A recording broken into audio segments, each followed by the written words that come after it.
So we'd like to thank all of you for being over here. It is a fantastic report. And I think there were so many points outlined in this report which have a bearing for the entire B20 process and G20 process. But I think what we'd really like to know over here, and perhaps Rajat, you'd like to take that, is while we've spoken about and looked at the global goals of G20 and what we need to really get there, what is it that we in India need to do to achieve some of these targets? Sure. Thank you. Thanks, Vishnu. And the G20 Sherpa and Bob very clearly brought out the global imperatives. I would only say that these imperatives are absolutely applicable to India. If India has to move ahead, sustainable, inclusive growth, jump-starting it and accelerating it is the only way for us to move forward, because it does good for the people and the planet. Why do I say so? If you look at just the inclusion parameters for India, Bob talked about 2.6 billion people in the G20 world who are below the empowerment line, which is a higher bar. It's a $12 PPP higher bar. In India, about 1 billion of those 2.6 billion people reside. So we have about 1 billion people in India that in the coming decades have to really rise above the empowerment line so that they have a shot. You look at the climate events. Our research tells us that 75% of India's districts, roughly 600 million population in India, is subject to some climate events or the other in the coming years. These are the climate hotspots. We see it. I mean, we see the flash floods in Himachal and Uttarakhand recently. We saw the freak hurricane in Gujarat and so on and so forth. So moving on the sustainable, inclusive pathway is probably the only choice we have. Now, what kind of goals can we set? Bob talked about the goals towards 2047, 2050, which would be 100 years when for India's nationhood. I would actually say let's also look at the next 10 years, because these 10 years are the years for us to deliver escape velocity towards the 2047 goals. And I would call out 2 goals for the next 10 years. Goal number 1 is we halve the intensity of carbon emissions as a fraction of GDP in India. Today we emit about 3 gigatons of CO2 equivalent for about a 3.5 to 4 trillion economy. Is there a way we can maintain at 3 as we double the economy in the next 7 to 10 years? So that's sort of one goal. The other is a large part of these billion strong population that is below the empowerment line, we try to push above the empowerment line. These goals, are they achievable? Probably yes. What would it take for us to deliver on these goals? I would say 2 things. Firstly, tremendous amount of capital requirement.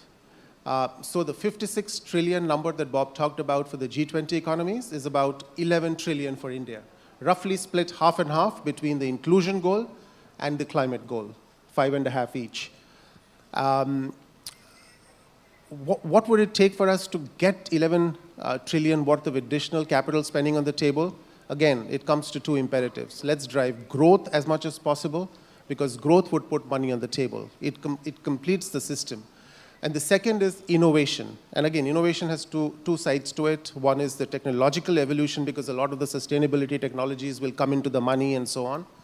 But on the other side, just pure business innovation on the back of digital and so on. We have seen how the entire digital stack in India has helped raise the inclusiveness quotient substantially. So innovation of both kinds, along with growth, will take us quite a lot of the distance, and as Bob called out, not the full distance. And our research tells us that on the inclusion side, good news is that about 80% of this gap in the next decade could be filled on the back of growth and innovation. On the sustainability side, the climb is a little bit stiffer. Only about 1/3 of the gap today, based on technologies that are in the money and so on, will get filled. But there is hope. I think it's a uniquely challenging pathway ahead of us, but we are ready for the challenge. That was fascinating to hear, Rajat. I'm just going to digress for one moment from the report to ask Mr. Amitabh Kant that how are you staying so unflappable? Because we are now in the final lap. How much sleep are you getting at night right now? Are you dreaming Ukraine?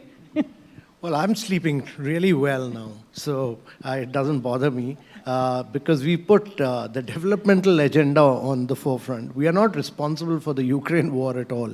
So we keep it at the back. Our objective is to really put all the issues of the developing countries right in the forefront, which are issues which Bob has talked about, issues of sustainable development goals, issues of growth, issues of climate, issues of technological transformation, issues of women-led development. Those are the issues we brought forefront. So I think that's a really important point. Focus on our shared goals. Let's not focus on what we're diverging on.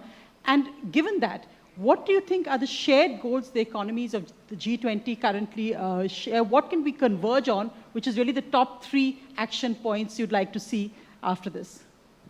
So if you look around, I think to my mind, there are some major trends across the world. And first of which is the digital transformation taking place in the world. And that digital transformation is moving away from the kind of innovation which big tech had done in America and Europe. So you've seen innovation coming out of Google, Meta, Amazon, Apple, and in China you saw it out of Tencent and Alibaba. What India has demonstrated is that you could create public interest layers on top of which private sector innovates. And you have open source, open API, interoperable model, and that is what we've driven across. And to my mind, in India's case, the data is owned by the citizens. So this is the model for the world. There is no other model for the world. So that digital transformation which is taking place will be one where the digital empowerment of data to the citizens will be critical. Models will be based on open source, open API, and interoperability, which will allow much more innovation to take place. And that is what is happening now. So that's one digital transformation which is taking place in the world. The second is a huge energy transition which will take place in the world. The world will move from fossil fuel to clean fuels. And that is imperative for the world, to my mind. There'll be a just energy transition in the world. We in India have done about 185 gigawatt of clean energy. We are from renewable, we are now cracking water to produce green hydrogen. We import 200 billion worth of fossil fuel.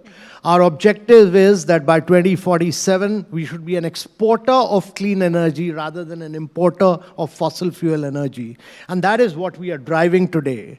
The third trend, to my mind, which is taking place across the world, is that growth is shifting. You know, in 2008, when G20 started, developed world had about close to 70% of the GDP. The developing countries had just about 28. If you look at today, the share of the developed world has come down very radically, and the share of developing countries has gone up very substantially. So the global south role has enhanced very substantially.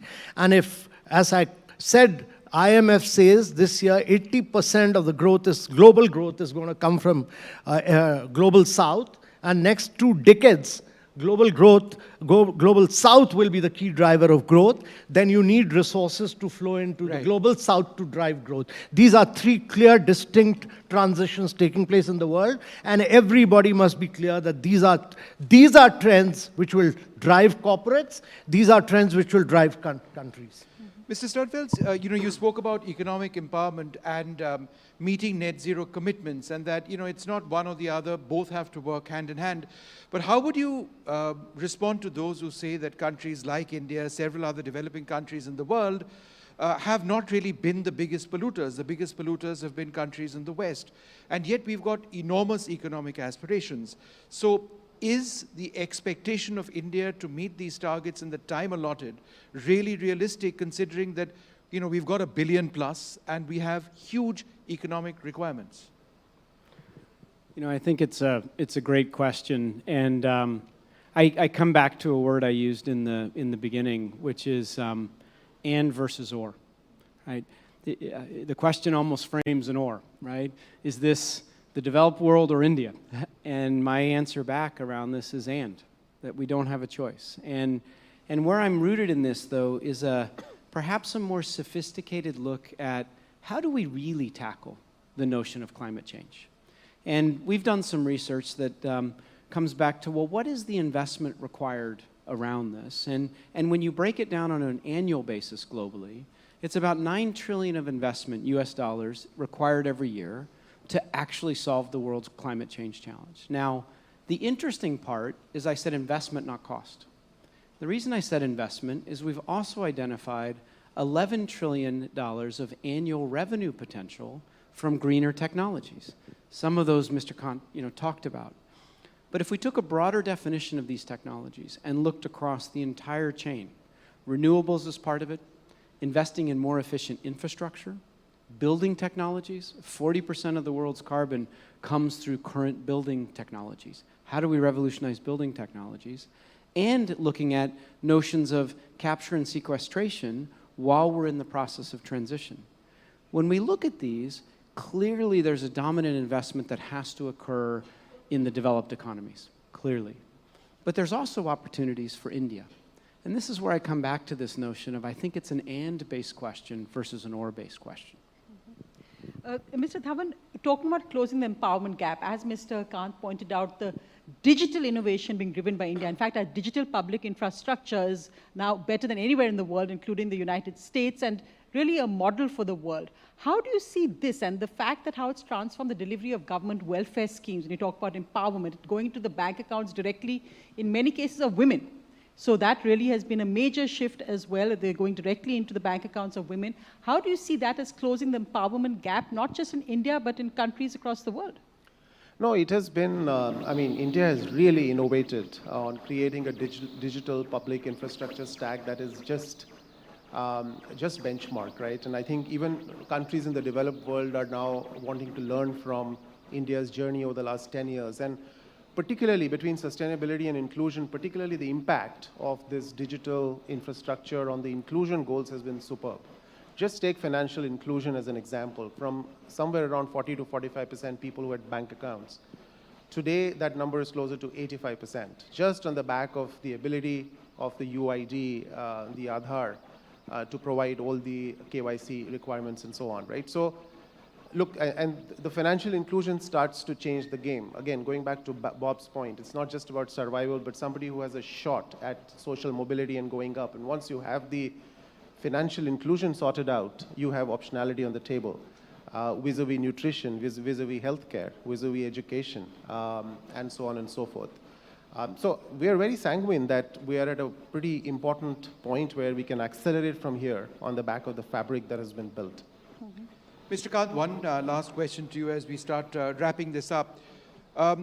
We are now the most populous nation in the world. It's called India's demographic dividend. But that dividend only starts paying rewards if we can reskill and upskill and generate jobs. As you look at 2047 and our targets over there, how important is it for us to work on reskilling and employment through that prism? Very important. I think important thing is for India to grow at about 8 to 9% plus for the next 3 decades, year after year, year after year. 3 decades is important because several other countries have done it for 3 decades, and that's critical. And that means that India needs to fire on all cylinders, not just services. We need to become a manufacturing nation to create jobs. We need to enhance our agricultural productivity. We need to do urbanization in a very sustainable manner because we'll see close to 400 to 500 million people getting into the process of urbanization. So that's very important. But the most important of all is that we'll be the skilled capital of the world. We'll be providing, in 2047, India will be providing close to 28 to 30% of the skilled manpower to the world. There'll be Indian general managers in 5-star hotels, there'll be Indian electricians, Indian plumbers, all over the world. Indians will be capturing the world. And therefore, we need to train them, skill them for what the world will require at that point of time. And that has to be the #1 priority of India, which is what the skilling ministry is doing right now. Mr. Kant, final question before you go. Now, of course, we've got it's a culmination of your work, I think, must be about 3 years now. That's the big summit coming up. What is it going to be like? We've got China's premier arriving. Do we have confirmation of that yet? So I wouldn't like to comment on who's coming, who's not coming. That will be unfair for me to comment at this stage. Let things unfold.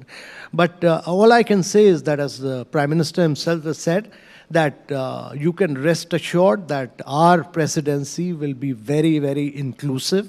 It'll be very decisive. It'll be ambitious and action-oriented. And that will get reflected in what the leaders say during the leaders. It's eventually a leaders' summit. So you will see that getting demonstrated, what the Prime Minister had said initially. And Delhi shutting down, you told people of Delhi that they should travel out while the summit is on. I think it's important to say this right in the beginning, that people of Delhi should try and travel out, because you'll have close to 42, 43 heads of states, and their security is critical. There'll be movements, and those of you who can take a holiday outside Delhi will be good, and it'll be a well-earned holiday for all of you. And those who are coming from outside to Delhi should try and move into other cities during that time.